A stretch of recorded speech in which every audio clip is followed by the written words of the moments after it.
అసలు ఈయన చెప్పేదాకా ఉత్తరాంధ్రలో ఉద్దానం అనే ఒక ఏరియా ఉంది, అక్కడ కిడ్నీ వ్యాధులు ఉన్నాయని తెలియదు ఎవరికి. విజయనగరం జిల్లాలో బోధకాల సమస్యలు ఉన్నాయని తెలియదు. ఇంకా ఇప్పటికీ బోధకాల వ్యాధి ఉంది, ఎలిఫెంటియాసిస్ ఉంది, అక్కడ జనాలు ఇప్పటికీ దాంతో బాధపడుతున్నారు అనేది పవన్ కళ్యాణ్ గారు తీసుకొచ్చే వరకు లైమ్ లైట్ లో తెలియదు. ఈరోజు అధికారం వచ్చింది కాబట్టి 1000కి పైగా గ్రామాల్లో రోడ్లు వేయగలుగుతున్నాడు. అసలు రోడ్డు అంటే ఏంటో చూడకుండా డోలీల్లో కొండల మించి కిందకు వచ్చేటటువంటి గ్రామాల్లో మీకు ఇండిపెండెన్స్ వచ్చిన తర్వాత, ఈ దేశానికి స్వాతంత్రం వచ్చిన తర్వాత ఏ నాయకుడు పర్యటించినటువంటి గ్రామాల్లో, ఎక్కడ రోడ్లు అయినటువంటి గ్రామాల్లో ఆయన వెళ్ళి పర్యటించి ఈరోజు వేయగలుగుతున్నాడు. అండ్ ఎక్కడున్నాడు, ఎక్కడ బస చేశాడు అంటే డుమ్రిగూడ మండలంలో బస చేశాడు నైట్.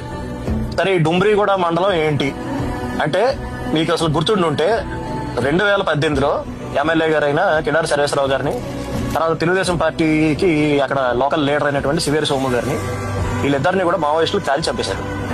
అంత ప్రాబ్లమేటిక్ ఏరియాలో ఒక డిప్యూటీ చీఫ్ మినిస్టర్ ఓ రాత్రి అంతా అక్కడ ఉండిపోయి కాలినడకని నడుచుకుంటా తాపరాయి దాటి ఈ గ్రామాలకు వెళ్తున్నాడు అంటే అతనికి ప్రజాసేవ చేయాలి, ప్రజల కోసం మనం నిలబడాలి అనే ఇంటెన్షన్ గానీ చిత్తశుద్ధి గానీ లేకపోతే అసలు ఎందుకు వెళ్తాడు? ఒక గర్భిణీ స్త్రీ ఉంది అంటే డోలీ కట్టి తీసుకురావాలి ఆవిడ. దారిలో డెలివరీ, మార్గ మధ్యలో డెలివరీ అయిపోతుంది. తల్లి బిడ్డ క్షేమంగా ఉంటారో లేదో తెలియదు. ఎవరికైనా చిన్న జబ్బు చేసిందంటే అతన్ని 2 మనుషులు మోసుకుంటూ రావాలి. ఇంకా మనం బతుకుతున్న ఇలాంటి సమాజంలో విశాఖపట్నం లాంటి మన రాష్ట్రంలోనే అతిపెద్ద సిటీకి దగ్గరలో ఉన్నారు ఈ జనాలు. వాళ్ళకి రోడ్డు వేయడం, మన వీధిలో రోడ్డు వేయడం ఒకటి కాదు, మీరు గుర్తుపెట్టుకోండి. వాళ్ళకి రోడ్డు వేసినందుకు చరిత్రలో మిగిలిపోతాడు, వాళ్ళ దృష్టిలో దేవుడి కింద మిగిలిపోతాడు పవన్ కళ్యాణ్. నీకు నమస్కారం బాబు, దండం పెట్టు. ఇంకో 50 ఏళ్ళ తర్వాత అయినా సరే ఎవడైనా వెళ్ళినప్పుడు చెప్తారు వాళ్ళు, ఎవడేసాడు రోడ్డు ఉండేవాడండి, ఆయన వేసాడు రోడ్డు అని చెప్తారు.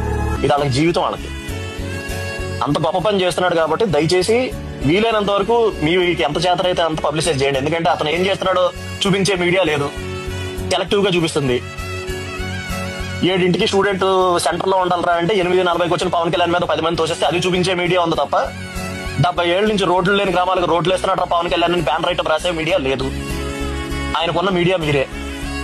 కాబట్టి దయచేసి మీరే మాక్సిమం పబ్లిసైజ్ చేయండి. మీకున్నటువంటి మీ వాట్సాప్ గ్రూప్స్ అంటారా, లేదంటే ట్విట్టర్ హ్యాండిల్స్ అంటారా, ఇట్లో పోస్ట్ చేయండి. పవన్ కళ్యాణ్ ఏం చేస్తున్నాడో చెప్పండి. అతను చెయ్యింది ఏం చెప్పక్కర్లా, అతను చేసేదే చెప్పండి. ఎందుకంటే నిజంగా గొప్ప పని చేస్తున్నాడు.